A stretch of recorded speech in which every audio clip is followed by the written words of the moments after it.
This is a 2018 Jeep Grand Cherokee Trackhawk, and it is the single most powerful SUV ever manufactured.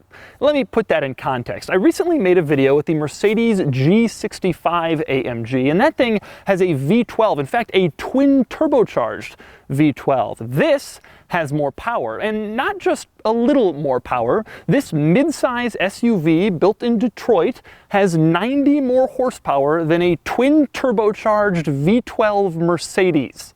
Today, I'm going to show you around it.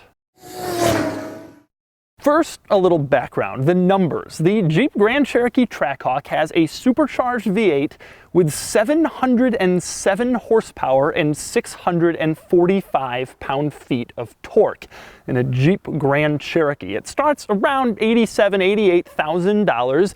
It'll do 0 to 60 in 3.4 seconds. It'll do the quarter mile in 11.6 seconds, and it'll top out at 180 miles an hour in a Jeep Grand Cherokee. Which begs the question, how did this happen? There have been high-performance Grand Cherokee models for years, starting with the 5.9 Limited in 1998. Then, in 2005, there was the original Grand Cherokee SRT8, which had 420 horsepower, which seemed like a crazy amount at the time. The current Grand Cherokee SRT has 470 horsepower, which really is crazy. It'll do 0 to 60 in 4.4 seconds. This is for people who think that is a little mundane. But of course, it isn't quite that simple. Chrysler developed this 700 horsepower engine for the Challenger Hellcat, and then they figured, why limit it to the Challenger? So they stuck it in the Charger. And then they figured, why limit it to cars? And so now I'm standing next to a 700 horsepower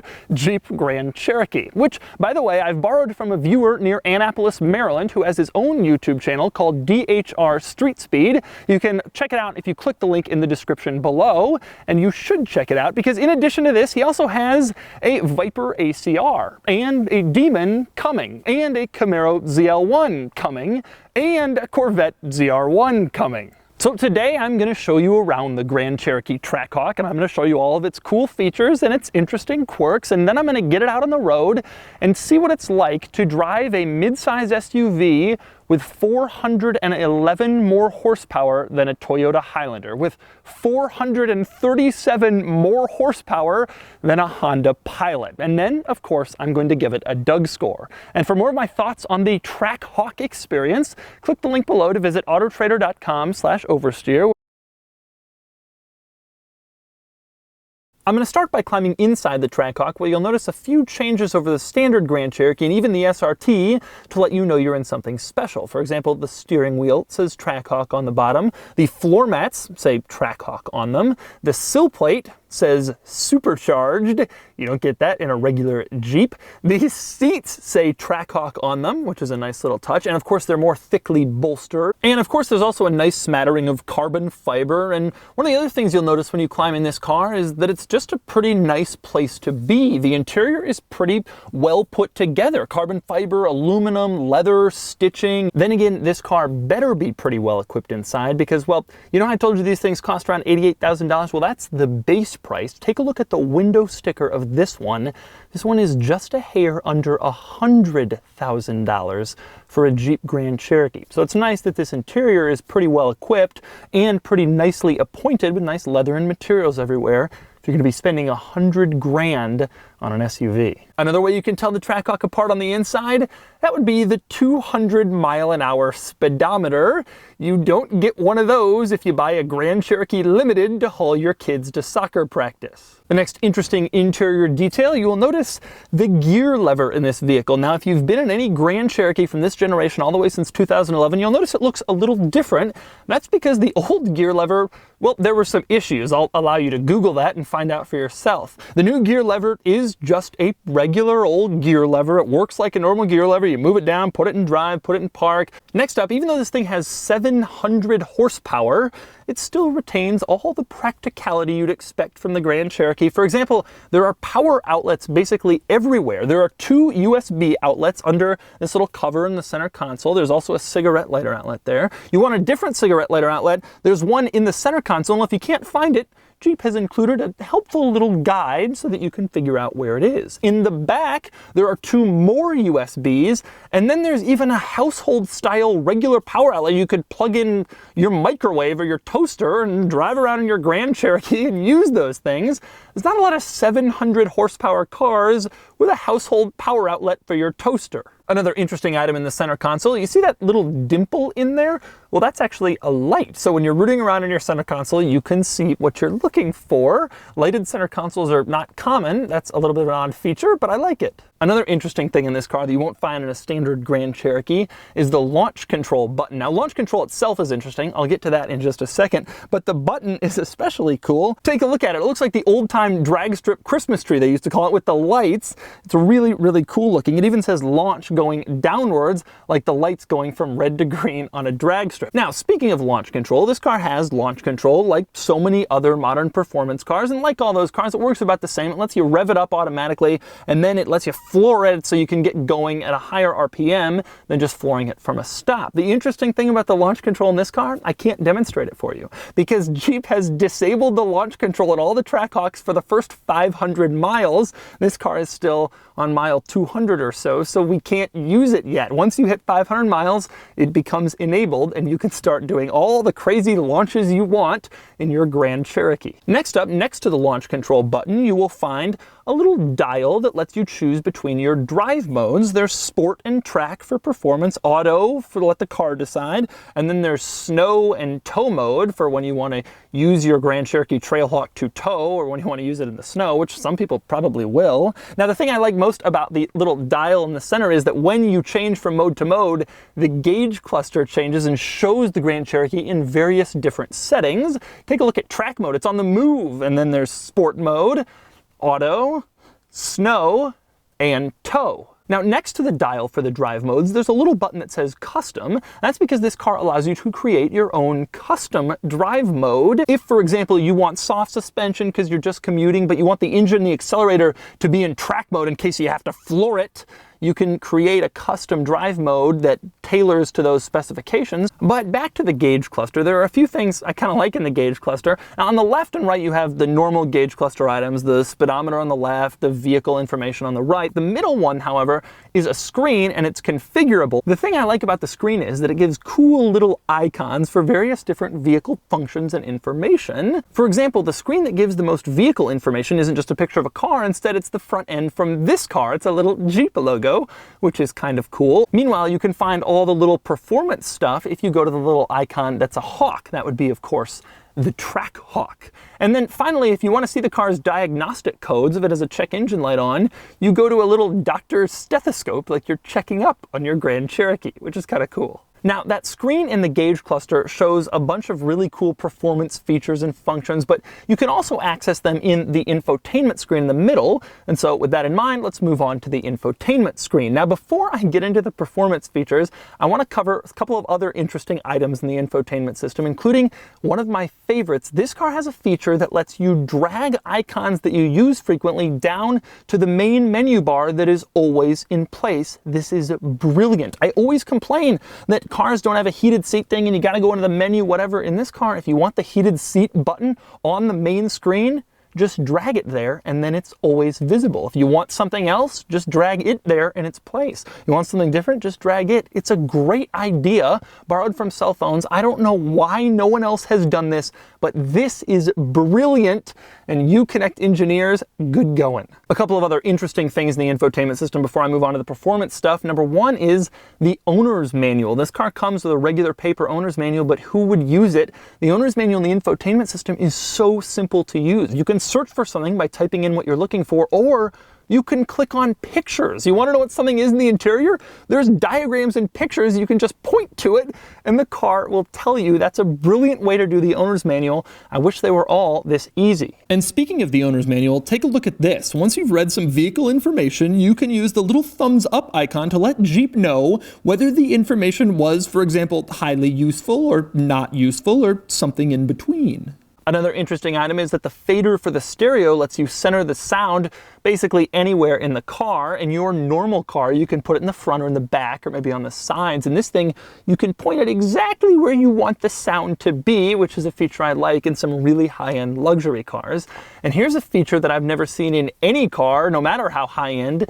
You can change the display units to metric, imperial, Fahrenheit, Celsius. That's true in a lot of cars, but in this one, you don't just flip one switch, Fahrenheit, Celsius. Instead, you can change everything. So if you want engine power displayed in PS instead of horsepower, you can do that. But if you want temperature in Fahrenheit instead of Celsius, you can do that. It's not just metric and imperial. It lets you configure every single little display so that if you have some things you want in metric and some things you want imperial, you can do that. I don't know who would ever actually change these things. Usually you're one or the other, but the fact that it lets you configure that is incredible. And next we move on to the performance part of the infotainment system, and there are some interesting features in here. Starting with the drive modes, you'll notice that if you put the car in eco mode, it disables the shift paddles. You can use the paddles in every other mode, but in eco mode, the car knows best and it will be shifting for you and you can't do anything about it. Press this little button to take it out of eco mode and then you get your paddles back. Now, a couple of other interesting things in the drive mode section, one of which is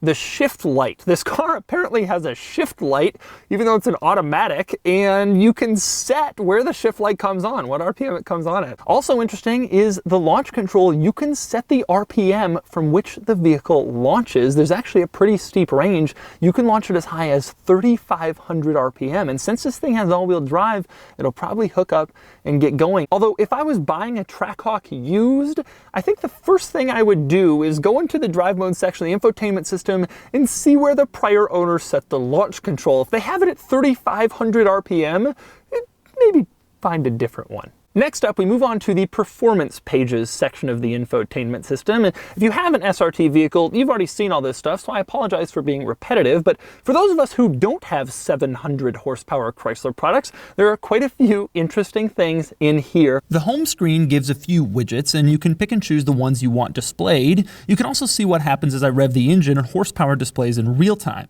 Next, we move on to timers, and it's truly amazing. This thing doesn't bother with 0 to 60 and quarter mile. This thing has everything. Eighth mile, braking distance, 0 to 100, trap speed. It even logs your reaction time. Then there's gauges, which is an array of 9 gauges no one is ever going to look at, and includes some crazy stuff: air, fuel, ration, intake, air temperature, all updating in real time. Next up is G-force, which of course displays the G's you're pulling in real time, but that's not its most interesting feature. That honor goes to the steering angle display. Check this out. I turn the steering wheel and this screen actually updates my exact steering angle in real time.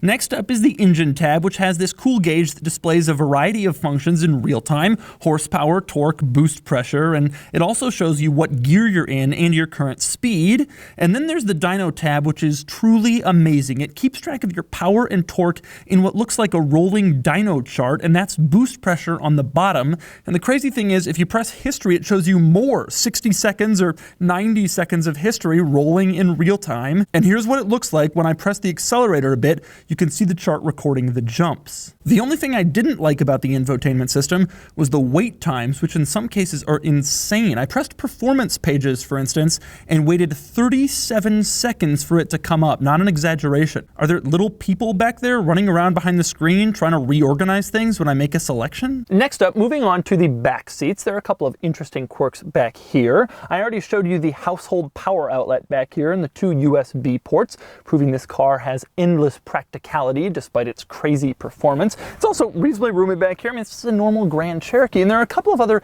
interesting practicality items, one of which is just how easily the seats fold down. Jeep obviously put a lot of effort into making the seats fold down easily for people who want to carry stuff in their normal Grand Cherokee, and that carries over to the Trackhawk. Also, these seats recline. Pull that tab and you can just lay back in the back seat of your Trackhawk. There are no other 700 horsepower cars that offer those two features, I promise you. Next up, moving outside the Trackhawk, we might as well start with basically the coolest part. That would be under the hood, the 6.2 liter supercharged V8, 707 horsepower, 645 pound-feet. Take a look at this thing. There's nothing incredibly quirky or unusual under the hood, although I do like the fact that there's no plastic cover under here. You can gaze at your supercharged V8 as much as you want if you get yourself a Trackhawk. Yeah, there's no plastic cover, and you know what else this car doesn't have? A speed limiter. Chrysler just lets it go until it's out of juice, which turns out to be somewhere around 180 miles an hour, like I mentioned before, which is just crazy. In terms of 0 to 60, this car is quicker than the BMW X5M and the Porsche Cayenne Turbo S. But the engine isn't the only crazy thing in the front of the Trackhawk. Take a look at those brakes. The Trackhawk has 15-inch rear brakes and 15 3/4 inch front brakes, which are massive, basically 16-inch brakes. You can buy a Camry and still get 16-inch wheels. My AMG has 18-inch wheels. This thing has 16-inch brakes. It is absolutely ridiculous. But then again, when you got 700 horsepower in an SUV, it's probably good to have big brakes in order to stop it. Meanwhile, around back, there are a couple of interesting things about the Trackhawk. For example, surprise, surprise, this vehicle has a higher towing capacity than the standard Grand Cherokee, probably owing to its 700 horsepower engine. This thing can tow 7,200 pounds very, very quickly. And then we move on to the exhaust. Now, in spite of the fact that the Trackhawk has basically the same powertrain as all the other Hellcat models, it doesn't have the same exhaust. Instead, Chrysler put extra mufflers on this, borrowed from the Durango SRT, to keep it a little bit quieter so it isn't insane. After all, this is a family luxury SUV. Nonetheless, it still sounds pretty good. Take a listen.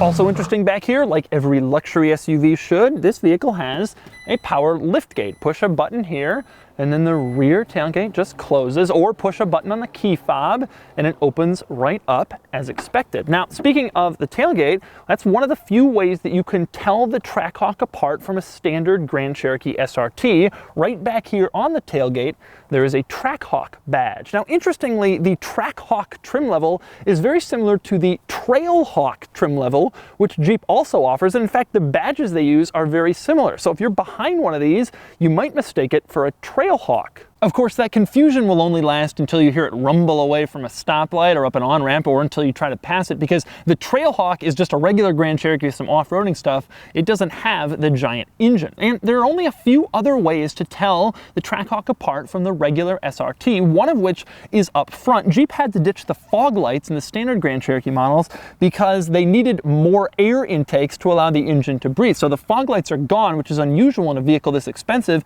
Instead, the place where the fog lights used to be is for air intakes. Really, the only other way to tell the Trackhawk apart is right up here. The wheels are a little bit different than the wheels in the regular SRT model. Obviously, the brakes are enormous. You can see the yellow calipers. Those certainly stand out. And there is a supercharged badge right below the badge on the side that says Grand Cherokee. The supercharged badge is on both sides, but of course, anybody can add most of this stuff. The front fascia, the wheels, the supercharged badge, even the Trackhawk badge in back. So the only way to really know if you're looking at a Trackhawk is to drive it. And so, with that in mind, you've seen the quirks and features, and now it's time for me to do something I've wanted to do ever since I heard Chrysler was thinking about maybe building a Hellcat Jeep. I'm going to drive a 700 horsepower mid-size family SUV. All right, first thing you do when you get a Trackhawk, obviously.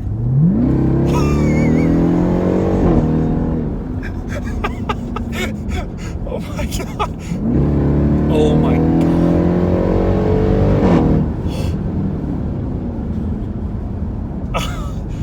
Wow. I don't remember being surprised like that by a car in quite some time. That is crazy. The really crazy thing to me about that speed is how instant it is. I've been in a lot of fast SUVs, and my wagon is pretty fast, but you floor it and then it takes a little bit because it's a very heavy vehicle, and so you got to kind of wait for it to power to build. But this thing does 0 to 60 in 3.4 seconds. There's no building. I mean, this was quicker than a Carrera GT. it just happens the moment you step on the throttle. I can't believe how fast that is. You know, I was a little afraid to floor it because I had an incident with a Hellcat. Because this is all-wheel drive, you're not quite as nervous. You know, so now I'm going at a slow speed, and it feels great, it sounds great. You know, it's just a car, I mean, at this speed, but then I do this. Oh my God.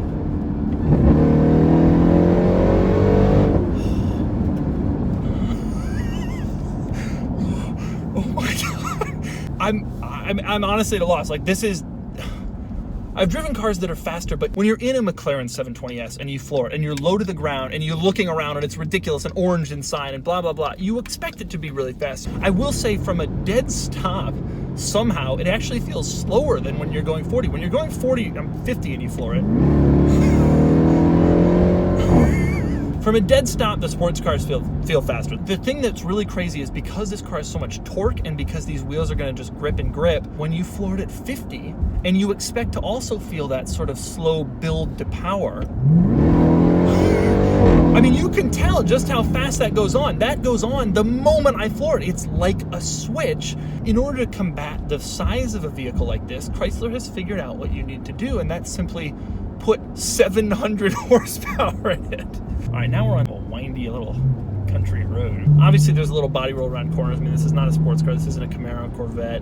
It's good. It's well controlled. I mean, I've been in a bunch of regular Grand Cherokees, and it doesn't feel anywhere near as nimble as this. But the steering is light because this is a car, you know, an SUV, a luxury SUV, and it has a lot of weight to throw around. It's a little bit slow to respond to your steering inputs. It's not precise like a supercar. It's a very good SUV, I would say. I think this vehicle is fast for any car. I think it's, in terms of handling, though, it's more good for an SUV. The interior feels like a nice spot. Like I was saying before, everything is well made, well put together. You still get the old kind of Chrysler plastics, the Jeep turn signal stock, the window switches. I wish they could upgrade those for nicer models, for Maseratis, for example. As I go through the modes, I've gone from auto to sport to track now. It does feel tighter, stiffer, more precise, but it just still isn't. I mean, it's an SUV. It's just never going to be sort of on, you know, crazy sports car level. At the end of the day, you can only fight physics so much.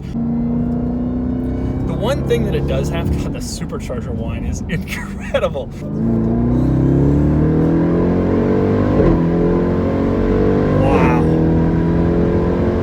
Wow, crazy. Just, it doesn't slow down. That was a speed I'm not going to say on camera. It doesn't start to feel slower. I wonder when it does start to feel slower. I should mention, I mean, I'm driving this thing and I'm so mesmerized by the performance of it.